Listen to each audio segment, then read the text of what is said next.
Halo sahabat Black Knight, apa kabarnya hari ini? Mudah-mudahan baik ya. Hari ini Black Knight akan mereview sebuah film. Film ini pernah dilarang untuk tayang di beberapa negara, salah satunya di Indonesia. Film ini dirilis pada masa Orde Baru dan pemerintahan pada masa itu melarang keras penayangannya di bioskop. Film ini dianggap mengandung terlalu banyak konten sensitif, yaitu konten agama dan politik. Film apa yang dimaksud? Saksikan videonya.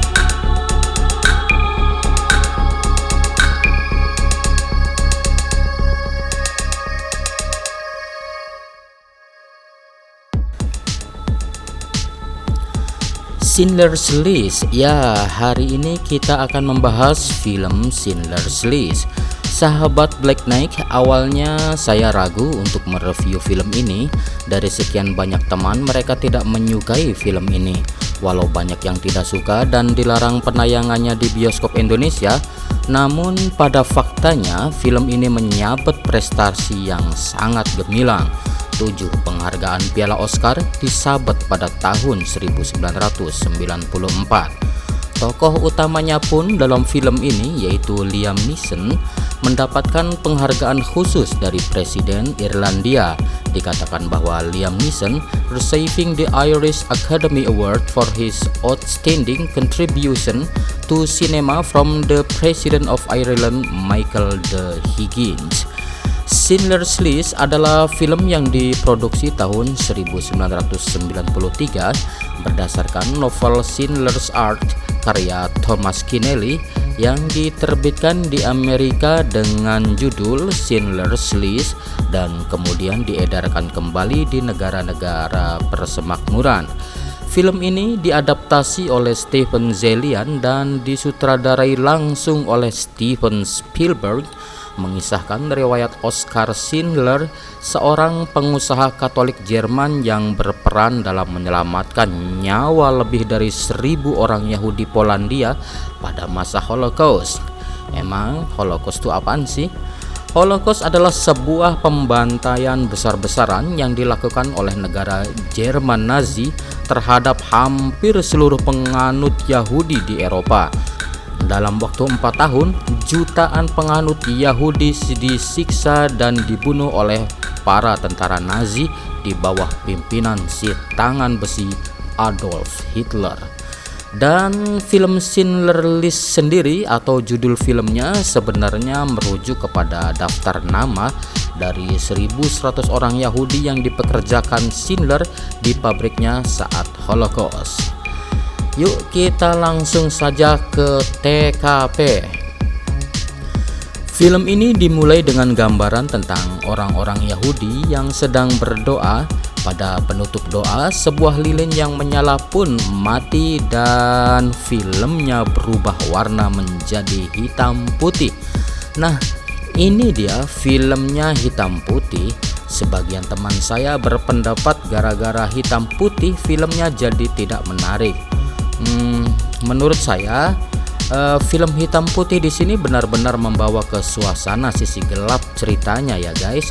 Film hitam putih ini menelan biaya termahal untuk produksi film hitam putih. Walaupun mahal, namun hasilnya sangat memuaskan dan dibuktikan bahwa film hitam putihnya Schindler's List dapat menyabut penghargaan Best Cinematography pada gelaran penghargaan Piala Oscar. Oke, kita lanjutkan. Scene selanjutnya digambarkan bahwa tentara Polandia telah dikalahkan oleh tentara Jerman pada permulaan Perang Dunia II di Eropa. Orang-orang Yahudi yang tinggal di Polandia yang kini diduduki Jerman diperintahkan pindah ke pusat-pusat penduduk. Film ini dimulai dengan kerumunan orang Yahudi dari segala penjuru negeri, kaya dan miskin, ditahan di Krakau dan menyerahkan nama-nama mereka kepada para petugas Jerman yang menunggu di peron-peron stasiun dengan mesin tik dan daftar nama mereka. Lalu muncullah seseorang yang baru tiba di Krakau, namanya Oskar Schindler yang diperankan langsung oleh Liam Neeson ini. Diceritakan bahwa ia adalah seorang pengusaha yang gagal dari Jerman datang ke Polandia dengan harapan untuk memanfaatkan tenaga kerja paksa orang-orang Yahudi dan Polandia untuk memproduksi barang-barang untuk keperluan tentara Jerman saat perang terjadi. Schindler di sini memberikan kesan yang sangat baik kepada para penguasa Jerman. Ia sendiri adalah seorang anggota partai Nazi. Ia juga memberikan banyak hadiah-hadiah dan sogokan atau istilah sekarang menyuap lah ya, tentara dan perwira-perwira Jerman. Pokoknya di awal film Schindler melakukan pencitraan. Emang apa sih tujuan pencitraannya? Tujuannya adalah making money guys. Ia berpikir bahwa dengan mendapatkan dukungan militer, Schindler bisa mendirikan pabrik untuk memproduksi barang-barang dari logam, terutama alat-alat masak. Pabriknya memproduksi barang-barang seperti panci, poci, dan peralatan masak lainnya untuk menunjang perang bagi tentara Jerman. Dalam melaksanakan misinya, ia mendapatkan bantuan dari Isaac Stern, seorang fungsionaris di Judenrat atau Dewan Yahudi. Ia mempunyai kontak dengan komunitas bisnis Yahudi yang bergerak di bawah tanah. Schindler mengajukan tawaran kepada para pengusaha Yahudi yang tidak dapat ditolak. Komunitas bisnis Yahudi akan meminjamkan uang kepada Schindler untuk mendirikan pabrik, dan sebagai balasannya Schindler akan memberikan sebagian kecil laba dari poci dan panci yang diproduksinya. Schindler meminta mereka untuk mempercayai kata-katanya karena tak ada pengadilan yang akan menghargai kontrak antara seorang Jerman dan seorang Yahudi. Sahabat Black Knight, Schindler memperoleh uangnya dan memulai pabriknya. Ia menjaga agar para penguasa Nazi bahagia dan menikmati kekayaan yang baru diperolehnya. Sementara itu, Stern sendiri adalah orang yang mengoperasikan pabrik dan ia pun menggunakan posisinya untuk menolong teman-teman Yahudinya yang kini dikurung dalam sebuah ghetto di dalam kota Krakau. Ghetto itu sendiri adalah istilah untuk tempat tinggal warga Yahudi. Istilah ini dipakai pada abad 16 dan ke-17. Ghetto sering diartikan sebagai lambang dari diskriminasi. Para buruh di pabrik Schindler diizinkan keluar dari ghetto. Mereka mendapatkan surat keterangan sebagai buruh penting yang menjamin bahwa mereka tidak akan ditangkap di malam hari oleh tentara Jerman. Ternyata Stern menggunakan kecakapannya untuk membantu teman-temannya dengan membuat surat palsu dan berlindung di balik nama Schindler. Schindler sebenarnya sadar akan apa yang terjadi dan dia merasa dipermalukan oleh upaya Stern, tetapi ia tidak bertindak untuk menghentikannya. Scene selanjutnya adalah penghancuran ghetto. Nah guys, salah satu adegan yang dianggap mengusik hati nurani adalah adegan penghancuran ghetto, yaitu ketika seorang teknisi perempuan Yahudi menjelaskan bahwa fondasi bangunan itu telah keliru dan karena itu God menyuruh agar ia ditembak di kepalanya. Kemudian segera setelah itu God memerintahkan agar segala sesuatu yang diminta teknisi perempuan itu dilaksanakan. Karakter God di film ini menggambarkan sadisme dan kekejian Nazi yang tidak hanya menikmati pembunuhan dan penyiksaan, tetapi juga menganggapnya sebagai bagian yang integral dari pekerjaannya sebagai suatu kewajiban.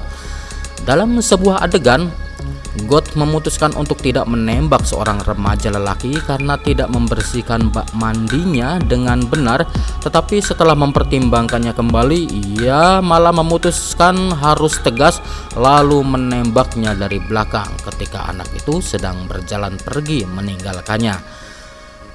Scene selanjutnya, God meratakan ghetto Krakau dengan tanah, lalu mengirimkan ratusan pasukan untuk membersihkan ruang-ruang yang penuh sesak dan menembak siapapun yang menolak atau tidak dapat pergi. Schindler menyaksikan pembantaian ini dari perbukitan yang posisinya berhadapan dengan ghetto, dan dia tampak sangat terpukul melihat kejadian itu. Schindler kini menghadapi masalah yang lebih mendesak tentang bagaimana menjalankan pabriknya tanpa buruh. Ia pun lalu menemui God, berteman dengannya dan meyakinkannya agar ia diizinkan mempertahankan buruh-buruhnya dengan ganjaran, sogokan, dan hadiah. Meski dengan berat hati, Schindler kini melindungi orang-orang yang kecakapannya sangat rendah di pabriknya. Pada waktu penghancuran ghetto inilah Spielberg memperkenalkan seorang peran yang dikenal sebagai si gadis bermantel merah. Warna mantel ini menjadi menonjol karena inilah benda satu-satunya yang muncul dan berwarna dalam seluruh film ini. Sisi film ini ditampilkan dalam hitam putih. Para kritikus dan pakar mengatakan bahwa penampilan gadis bermantel merah ini merupakan simbol atau tanda yang digunakan oleh Spielberg untuk menggambarkan transformasi kepribadian Schindler. Schindler berubah dari seorang pengusaha yang berhati dingin menjadi seseorang yang lain. Ia melakukan usahanya yang pertama untuk diam-diam membantu buruh-buruhnya dan menyelamatkan mereka dari penganiayaan dan maut. Sahabat Black Knight, dalam satu adegan, Oskar Schindler memutuskan untuk menyelamatkan orang-orang Yahudi. Oskar hendak membeli mereka semua ketika mereka hendak dikirim ke kamp konsentrasi, sehingga tidak hanya dapat melanjutkan bekerja di pabriknya, tapi juga yang terutama adalah mereka bisa tetap hidup. Dia kemudian bernegosiasi dengan Amon God untuk membeli mereka semua. Dalam negosiasi itu, Schindler berkata kepada God, "Yang harus kamu lakukan adalah tinggal memutuskan berapa harga satu orang bagimu."